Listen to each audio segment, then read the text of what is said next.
You're watching T2T Boxing in association with IFL TV and KO Clothing. I'm once again joined by Lucas Big Daddy Browne. Thanks for joining us, Lucas. Thank you, mate. How are you? Very well, mate. Very well. Been a while. It has been a while. It has been a while. Last time we spoke, everything was happening with you were doing your polygraph test and everything like that. That's right.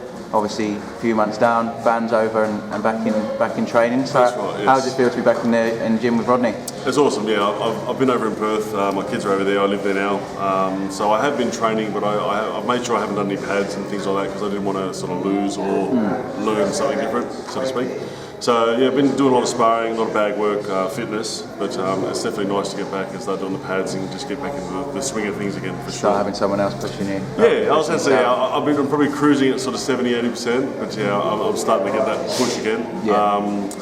I'll be doing 6 days a week here, so Monday to Friday in the mornings, as well as Saturday sparring, if not any other sparring.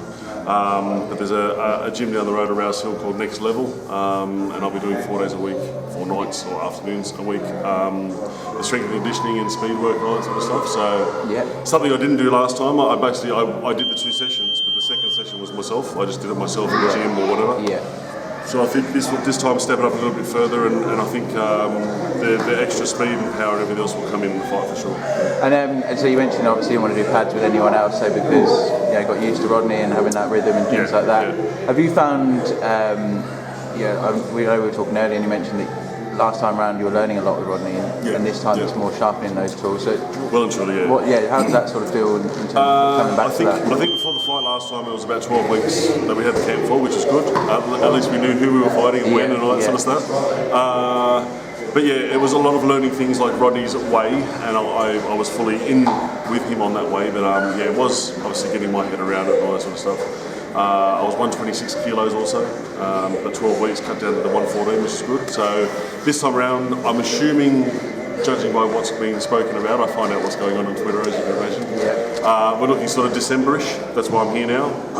Nothing's been confirmed in any way whatsoever, but December-ish is what the plan is. So 8 weeks for us. I'm 120, and again, we're not starting from scratch. Everything's there, it's just fine-tuning and making sure I've sort of got it. Bringing it back to the surface. That's it, yeah. So we've done 3 days now. I think I'm sort of back to where that is. So as of Monday, basically full steam ahead and away we go. Oh, and like I say, you don't know who you're fighting because so much has happened, not just in the 6 months since we last really caught up, that's right, but also just in the last few weeks. Yes. It's been a massive sort of shift in that heavyweight landscape. So let's try and go through them and not miss anyone out. There's one in particular which I'm keen to talk about just because it's amused me the most. Dillian Whyte's obviously had a few choice words to say about you over in the UK. I believe he called you a penis, a tattooed penis, a 12-inch tattooed penis. So, what's your response? That's all in response to directly to that tattooed penis picture on Twitter, I then put up a big fat old orangutan. Now, straight away I was called a racist, which is awesome because I've got 3 Asian, half Asian children and a black missus. Yeah. So that's awesome. But I put the orangutan up because it's fat ugly like he is, and he's got long arms like he is. That's all. Like there was no reference to racist or anything. But yeah, people can say what they want. No matter what I do, I say there's going to have something wrong with it, no matter what. Yeah. So from Dillian Whyte's perspective, it'll be a great fight, yes. But at this point in time, I'm going for the WBA title. He's not ranked in any way whatsoever. So you can go shovel him. You know what I mean? Like it's maybe down the line when I'm 45 and he's maybe something of himself higher than being the English champion. Well done, mate. But until then, no. Oh, we'll move on. I just wanted to get out. We can talk another half an hour about that one. I just wanted to get that out of the way before I forgot. So the WBA is obviously the focus.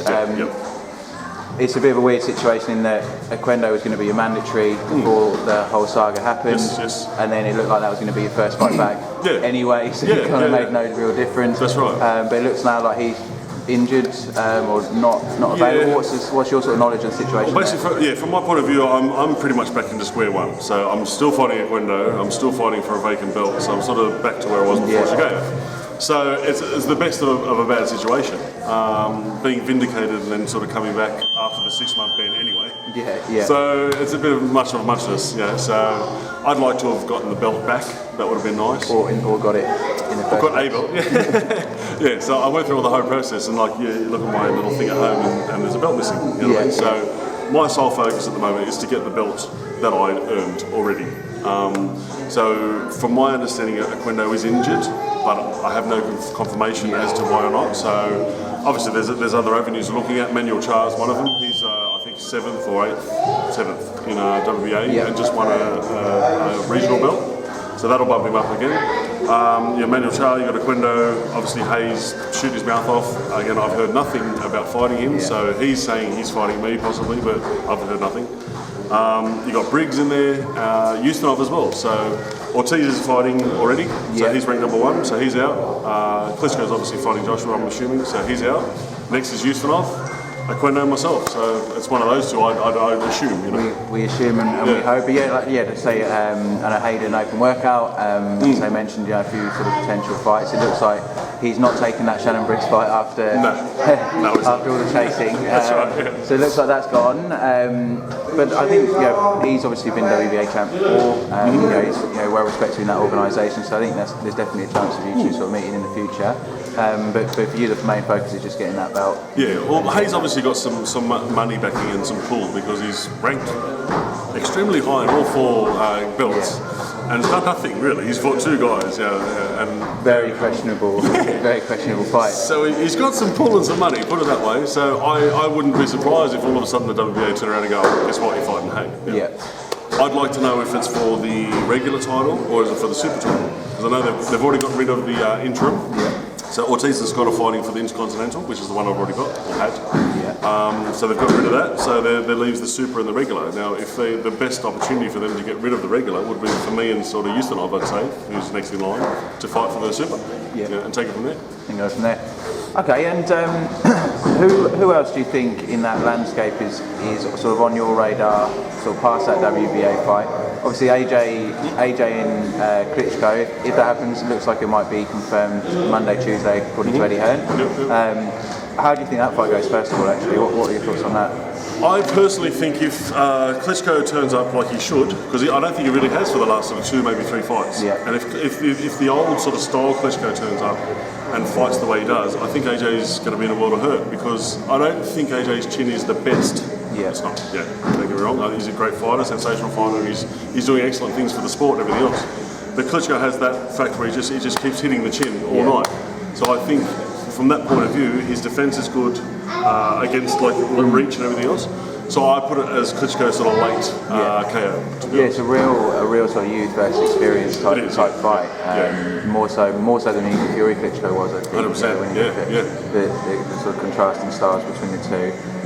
And do you think there's a chance that we've seen the end of the old Klitschko and that he might just be getting old? There's quite a possibility. I don't think if he doesn't perform well against Joshua, I think he's pretty much just sort of bow out sort of thing. And there's always a chance you can get chinned when you're fighting someone like Joshua. Well, surely he's got power. Don't get me wrong. There's no doubt about it. But he does leave himself open and all that sort of stuff. And Klitschko is the man at sort of that reach sort of thing. He's fought guys that are longer than him and outjab them all night. So it is there for the taking. There for the taking, indeed. So December, January, we're looking at probably December, late December. Depending who it is, obviously, are you expecting that fight to be in Australia, in the US, in the UK? How are you? I was hoping it to be, for example, Aquendo. He wouldn't get as much pull in America as someone else. So we thought, why not have it here? The fact that we don't know if it's Aquendo or not sort of leaves it all up in the air. So I'm assuming if it's someone like Ustinov or even Manuel Charr, it could be Germany. But then you got Haye. Obviously, Haye will be straight in UK. So good for me with getting the pound.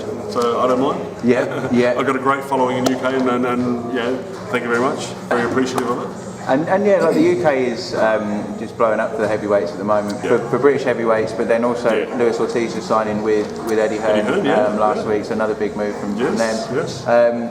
So do you think fighting in the UK is probably almost definitely going to happen for you next year, just purely because of where the fighters are? 100%, It's Eddie Hearn having where he is and having like the pull and everything else is definitely where it is. Obviously, America is always going to be there as a goal, so to speak. but it's definitely a skyrocket for UK for sure. Yeah, the power of the pound seems to be playing in. Obviously, Golovkin going over. Followers too. There's a lot of people that love boxing. Yeah, and they really get behind it and really support it. It's a passionate sort of following in the UK. It's more, if you do support boxing, you follow it. That's right. Hardcore, religiously. And I think we've seen that in the amount of fighters that are coming out now, and the stature of boxing at the moment. And people like AJ have done obviously a massive thing. Great job. Yeah, that's right. So what else was there I wanted to discuss? So what's your plan? You always had a goal in mind, sort of weight-wise and things like that when you come into camp. So you're sitting around about 120 at the moment. I'm 120 at the moment. The last fight I was 114 or like 113.8 or something. So you're basically 114. It's one of the lightest I've been at, and just looking good. So I'd like to be able to sort of, if I can, come in lighter and really shove it up all those people that think I'm a drugs cheat and everything else, because I'm not on anything, never was on anything. It's been proven that I took that one, or it was in my system, that one sample. Which obviously does nothing anyway. If you're on computer, you need to be on it for a period of time to be effective, etc., etc. So it'll just really sort of shove it up people that here I am, I'm lighter again, and thanks for coming. That was one thing I wanted to ask. Whenever I speak to fighters sort of coming out, obviously their goal is to win that world title, and you can tell that's really the fire that sort of burns beneath them and keeps them going. And it was certainly with you as well. Having won it but not got the belt, how has that affected your motivation? Like, are you more motivated to go and prove yourself, or has it been hard to get up in the mornings at the start? No, it's a complete opposite of that. It's 100% motivation, and it's actually pissed me right off. So I was sort of going through the motions a lot before, and like, yes, here I am, world champion, or world title, all that sort of stuff. It was great, don't get me wrong, but it was just like, I was just running with it. Where now it's like, no, I've been world champ, I've proven I can sort of go with the big boys, and I want it back. So I'm pissed right off. I want it back, and that's all that matters. I could take another big fight, say with David Haye without a belt for a mil or whatever it may be. I'd rather take a lesser money fight and have my belt, and then I'll fight everyone after that. So I don't care. You want to be able to look back in your career and say, I did it. World heavyweight champion. I walk into a venue now, and everyone calls me champ, and I said, I don't know if I really am, and they say, we believe you are. So, but that's great that everyone believes I am, but technically it does go down in history as me. I was the champ for a week, and now I'm not. So I want to be the champ. And you haven't had anyone following you around asking for your belt, so you haven't had that experience yet either. Right, I know we were speaking about this very briefly earlier. Is if you were to win the belt and Shannon Briggs was to say follow you like he has to David Haye, for example, with the Let's Go champ and whatnot, is that something that I know that you guys speak a little bit online? So is that a fight that sort of you'd be open to? I think all the boxers probably speak to each other online, to be honest, like behind the scenes, everything else, and people take it a little bit further than what it should be taken as a fan. But at the same time, if I've got someone following me around where I'm eating and where I'm doing it, it's going to piss me right off. Right? He's a nice fella, don't get me wrong, and I think he's great for boxing, and I think it brings the hype back and everything else. But it'll probably tick me off. So I'm that type, I lash out. Let's go, champ. I'll push back. So he'll let's go champ me, and I'll just push him straight to the ground and keep walking. So it'll definitely be interesting. All right, and I know you're keen, obviously, just keen to probably go off and get some food and whatnot now. Just one final question. Obviously, the landscape blown up, like we're saying, with Fury sort of dropping out. What I know you've spoken with Fury many times and met him and whatnot. What are your sort of thoughts on the whole situation, really? First of all, I suppose on the depression side of things, and then I suppose everything that's come out in the social media and stuff afterwards. How do you sort of see it? Unfortunately, it's a hard one with Fury because he is so outspoken about everything, and I think he's two different people. I think he's the behind the scenes normal everyday person, and as soon as the camera comes on, he's an absolute twat. But that's him, and that's his role, and that's what he does, and it's again great for boxing, but it's hard to decipher whether it's real or not. So is anything he's saying actually real, unfortunately? Like, is he depressed? Or is it just something that he's a ploy that he's put forward? So I feel for the guy, but again, does he want everyone just to feel for him and he's just bullshitting? I don't know. Like, it's a serious thing, obviously, anything mental is serious.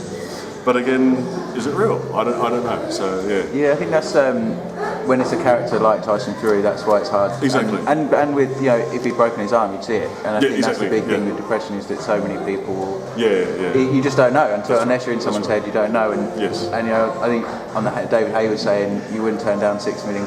Yeah, that's right. Just for the hell of it. Exactly. there's got to be something really wrong. Yeah. Do you think we'll see Fury back? He's only 27. Do you think we'll see him back in the ring? The thing is, right, he also goes on about people saying derogatory things about him or bad things and everyone attacking him and stuff like that. But at the same time, he's created that for himself because he's actually created that so people can get involved in his career and everything else, love him or hate him. So he's sort of created his own monster. Yeah. So if he does come back, he's going to have to accept that that's part of it because he has created himself. Yeah, and he's definitely playing himself somewhat as a pantomime villain, and then it's kind of taken off on its own. And, well and truly, gone yes. with it. So he is very young still in regards to heavyweights, all that sort of stuff. So he's got plenty ahead of him. So I can't see why not, even if he takes 2 years off. The heavyweight division is exploding. So when he does come back, it'll be more exciting when he does come back as well. So it could be the case. Yeah, I'm sure he's got some dollars now where he can have a rest for a couple of years. Yeah. Well, it depends what he's been spending it on, I guess. Did you see the Tony Montana tweet that came out?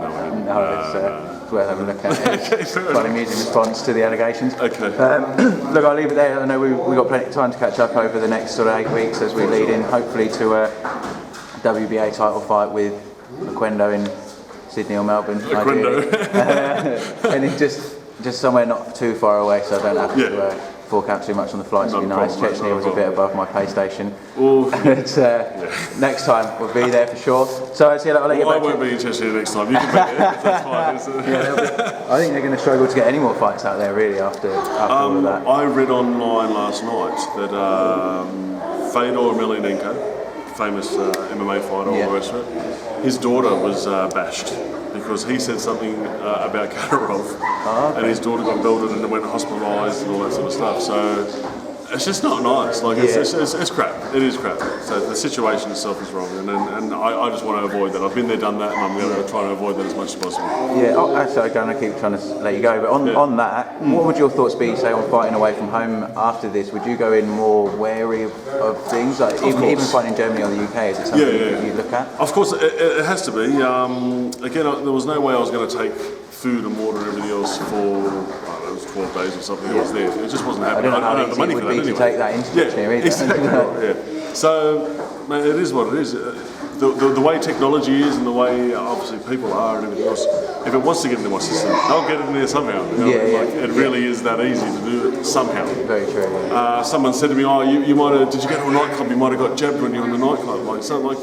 People think weird, you know what I mean? And to be fair, like 2 days out from a world title fight, people do tend to be in nightclubs. You know what I'm saying? That's where I would be. But that's what I mean, like, it could have been anything. Someone could have brushed past me and I bang and jab me with something. Like, if someone wants to do something, it'll get done. Yeah. It really will. Yeah, and in a place like that as well, where everything was being controlled by your opponent's best mate, it could happen at any point. That's right, All right, well look, I think that's kind of all been put to bed really. I think that most of the public kind of accept that was fairly bullshit. Most. There's always there's always someone. There's always someone. We look forward to seeing you back out there. Really looking nice and sharp today. I'll get some of the pads up on YouTube as well, so people can see that. Some very nice. Only the good bits without the stomach in it, please.